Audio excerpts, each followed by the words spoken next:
naman akla. Narito tayo ngayon upang matunghayan ang napakainit, nagbabaga at talaga namang usap-usapan at maraming pinaka-inaabangan na issue ni Ate Erica. Sa pagpapatuloy, kasalukuyan nga na pinag-uusapan ni Kalingap Val at Lolo Miguel ang bahay ni Lolo Miguel na nais ipagawa rin ni Kuya Val. Kaya nga nanghingi rin si Kalingap Val sa mga sponsors ng tulong na mapagawa ito. Ano lupa ito? Kasi yung lupa ito? Ay, yung lupa ito? Ano ka na kayo dito? Ano ka na pala? Kayo tao dito yung alaga. Sino may-ari nito? Ranjidis po, Edna. Taga-Mercedes. Ano problema na pag-inayos yung bahay ninyo? Ay, wala po. Magpaalam lang. Halimbawa, i-repair natin yung bahay niyo po. At least hindi mga ganyan, medyo luma na rin. Para naman yung tipultulog. Ha? Kanya ako na ganyan. Pag nagtulo, nakahulog na lang. Ngayon pa rin yung bahay mo, tutuloy na oh. May mga budas na. Hindi ko na tinanong sila may na kitmapawidan man lang yan. Nabaguhan ng meron, wala man na. Magpira na sila. Ay, wala po yun. Hindi ba mag-iin? Yung asawa niya pala para sabong. Para sabong yun. Asawa niya sila may para sabong. Basta may sabungan talong niya. Grabe. Walang trabaho. Wala. Pero may pera ngayon. Hindi ko alam. Pira yun. Tigil ay galing. Sa isang bahay sila. Ibig sabihin, doon nakatira lahat sila? Nandun sila lahat. Si Silami, si Erica, si Arnel doon. So, Arnel yun? Asawa ni Silami. Sila. Saka anak yung isa. Saka yung mag-asawa naman ni yung anak ko, kaya kasama may asawa naman ng isa. Yung anak mo na nanay nila? O yun yun. Tapos may kasamang, may pinakasama? May pinakasama siya? Binata man? May asawa din po, kaya lang wala may asawa patay niya. Okay. Sumalo. Ilan taon na yung nanay na Erica? Ilan taon na po yun? Nanay nila? Ako na po yun. 40 niya ata nung. Bata pa? Hindi na. 43 siya, kung 44. Bata pa yung anak mo? Nagin ngayon sila? Ayan po dyan sa kanilang bahay.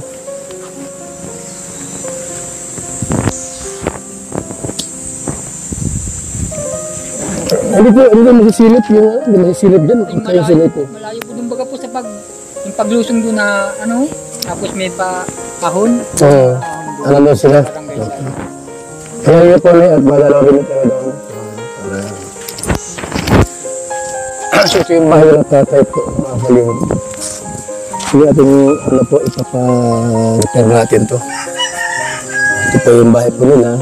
Sa halip po, ito yung dapat utulungan eh. Talagang kitang-kita nga na willing talagang tulungan ni Kalingap Val ang lolo ni Ate Erica na si Lolo Miguel. Talagang nakakaawa nga si Lolo Miguel dahil pagkatapos niyang alagaan ng kanyang mga apo ay iniwan lang din siya nito nang nagkaroon na ng pangalan at pera. Pag nagtulo, nakahulog na lang. Ngayon pa rin yung bahay mo, tutuloy na oh. May mga budas na. Hindi ko na tinanong sila may na kitmapawidan man lang yan. Nabaguhan ng meron, wala man na. Magpira na sila. Ay, wala po yun. Hindi ba mag-iin? Yung asawa niya pala para sabong. Para sabong yun. Asawa niya sila may para sabong. Basta may sabungan talong niya. Grabe. Walang trabaho. Wala. Pero may pera ngayon. Hindi ko alam. Pira yun. Tigil ay galing. Sa isang bahay sila. Ibig sabihin, doon nakatira lahat sila? Nandun sila lahat. Si Silami, si Erica, si Arnel doon. So, Arnel yun? Asawa ni Silami. Sila. Saka anak yung isa. Saka yung mag-asawa naman ni yung anak ko, kaya kasama may asawa naman ng isa. Yung anak mo na nanay nila? O yun yun. Tapos may kasamang, may pinakasama? May pinakasama siya? Binata man? May asawa din po, kaya lang wala may asawa patay niya. Okay. Sumalo. Ilan taon na yung nanay na Erica? Ilan taon na po yun? Nanay nila? Ako na po yun. 40 niya ata nung. Bata pa? Hindi na. 43 siya, kung 44. Bata pa yung anak mo.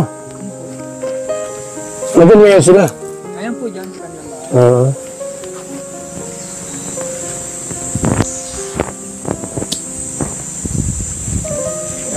Hindi masisilip yung hindi masisilip dyan. Kaya silip eh. Malayo po dun baga po sa yung paglusong doon na ano, tapos may kahon. Oo. Alam mo sila. Barangay side. Kaya yun po na at malalawin ito doon. So ito yung bahay ng tatay po, mga kalingap. Sige ating ano po, ipapa-repair natin to. Ito po yung bahay po nila. Sa halip po, ito yung dapat utulungan eh. Noon, di ba? Na-scout ito ng kalingap partners natin. Pero divert kay Eric kayo tulong po. Kasi naging kalingap angel po yun. Eh, yung nga problema, binabag yung kalingap rab. Umayaw po. Yung pala po ay nagapang na. No? Meron na silang usapan nila sila may at binawi po yung pera ng 1 milyon na ibinigay kay Kalingap Rab para ano, pagawa ng bahay, kina-Eric po. Mga kaibigan. Eh, yun ang gusto lang na magawa natin. Pero sana mga po mga kaibigan, hindi mo Talagang gagawin niya ang lahat ni Kuya Val nang sa ganon ay makatulungan niya si Lolo Miguel dahil naawa rin siya kay Lolo Miguel. Dahil sabi niya sa kanyang kabilang vlog ay dapat ang mga seniors daw ang pinaprioritize at talagang dapat inuulan nito ng tulong. Hindi masisilip yung hindi masisilip dyan. Kaya silip eh. Malayo po dun baga po sa yung paglusong doon na ano, tapos may kahon. Oo. Alam mo sila. Barangay side. Kaya yun po na at malalawin ito doon. So ito yung bahay ng tatay po, mga kalingap.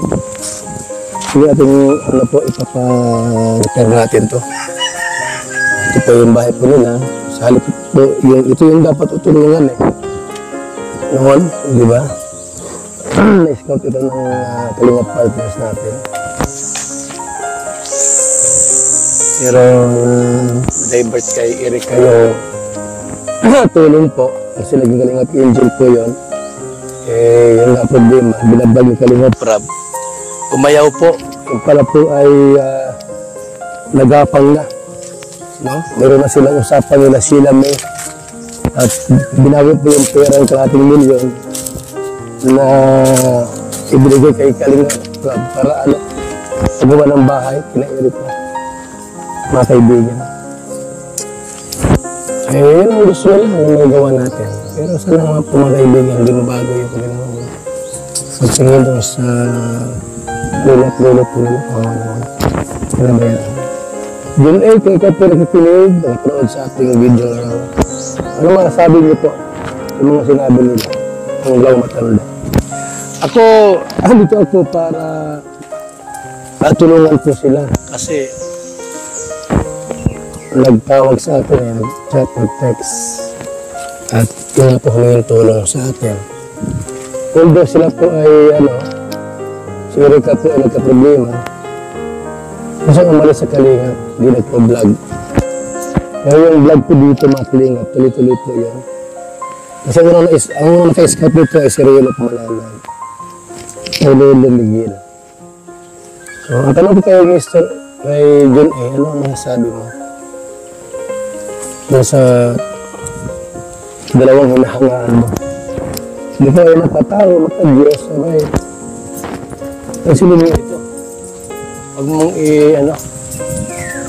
huwag mong konsultuhin yung dalawa. Hindi pa mapunta rito, nag-birthday yung lola, hindi mo naman napadalaw. Tapos nagpinto-pinto sila rin may nagastos daw sila sa birthday. Yung pala totoo na nabigyan ng may birthday dito. Ano po? So, Kang! Paalam mo rin pa nga sa may lupa. Hanggang dito na lamang muna ang ating napakainit, nagbabaga at talaga namang pinakausap-usapan na issue ni Ate Erika. Maraming salamat sa inyong panonood. Hanggang sa muli. Bye!